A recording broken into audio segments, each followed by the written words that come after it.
చక్కటి రకరకాల రుచికరమైనటువంటి తాజాగా ఉండేటువంటి శుద్ధమైనటువంటి ప్రసాదాలు. మనం చూస్తూ ఉంటాం, తిరుపతి పోయినా ఎక్కడికి పోయినా కూడా మందిరం, దాంతోపాటు ప్రసాదాలు దొరికేటువంటి ప్రసాదాలు కొనుక్కునేటువంటి అవకాశం. ఆ రకంగా ఈ రాధాకృష్ణ స్వీట్స్ వాళ్ళు మా ఇస్కాన్తో 15-20 ఏళ్ళ నుంచి సంబంధం. నేను వాళ్ళని అడుగుతూ వచ్చాను, మీరు బ్రాంచ్ అక్కడ పెడుతున్నట్లయితే మా ఇస్కాన్ ప్రెమిసెస్లో పెట్టండి. ఆ విధంగా మీరు జగన్నాథుడు కూడా సేవ చేసిన వాళ్ళు అవుతారు. ఆ తర్వాత మా మందిరానికి వచ్చేటువంటి భక్తులందరూ కూడా వాళ్ళు, అంతే మందిరానికి వచ్చిన వాళ్ళంతా వాళ్ళ ఇంటి వెనకాల కుటుంబాలు ఉంటాయి, పిల్లలకి బంధువులకి మందిరం నుంచి ప్రసాదం నడిపోయి వాళ్ళందరికీ ఇవ్వాలి. లెక్క ఇప్పుడు మాకు ఎంత సంతోషంగా ఉంది.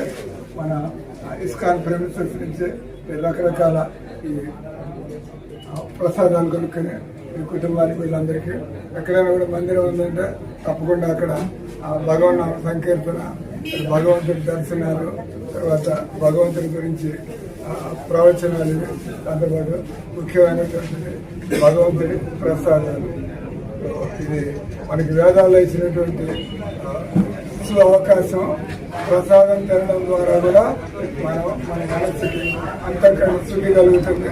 ఆ రకంగా భగవంతుడిలో మనకి ఆసక్తి కలుగుతుంది. ఈ రకంగా ఇక్కడ ఈ ఇస్కాన్ సిటీలో ఈ ప్రసాదాల యొక్క ఈ రాధాకృష్ణ స్వీట్స్ ద్వారా ప్రారంభించడం ఈ ఊరికి, మన ఏరియా వాళ్ళకి, ముఖ్యంగా మా మందిరంలో గెస్ట్ హౌస్ ఉంది, ఫంక్షన్ హాల్ ఉంది, పండుగలు ఎన్నో జరుగుతుంది, భక్తులు వస్తూ ఉంటారు.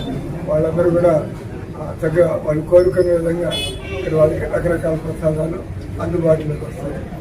మీరందరూ కూడా ఈ సదుపయోగాన్ని ఉపయోగించుకొని ఆధ్యాత్మికంగా, ఆరోగ్యపరంగా, రుచిపరంగా కూడా లాభం పొందాలని నేను మిమ్మల్ని ప్రార్థిస్తున్నాను. హరే కృష్ణ.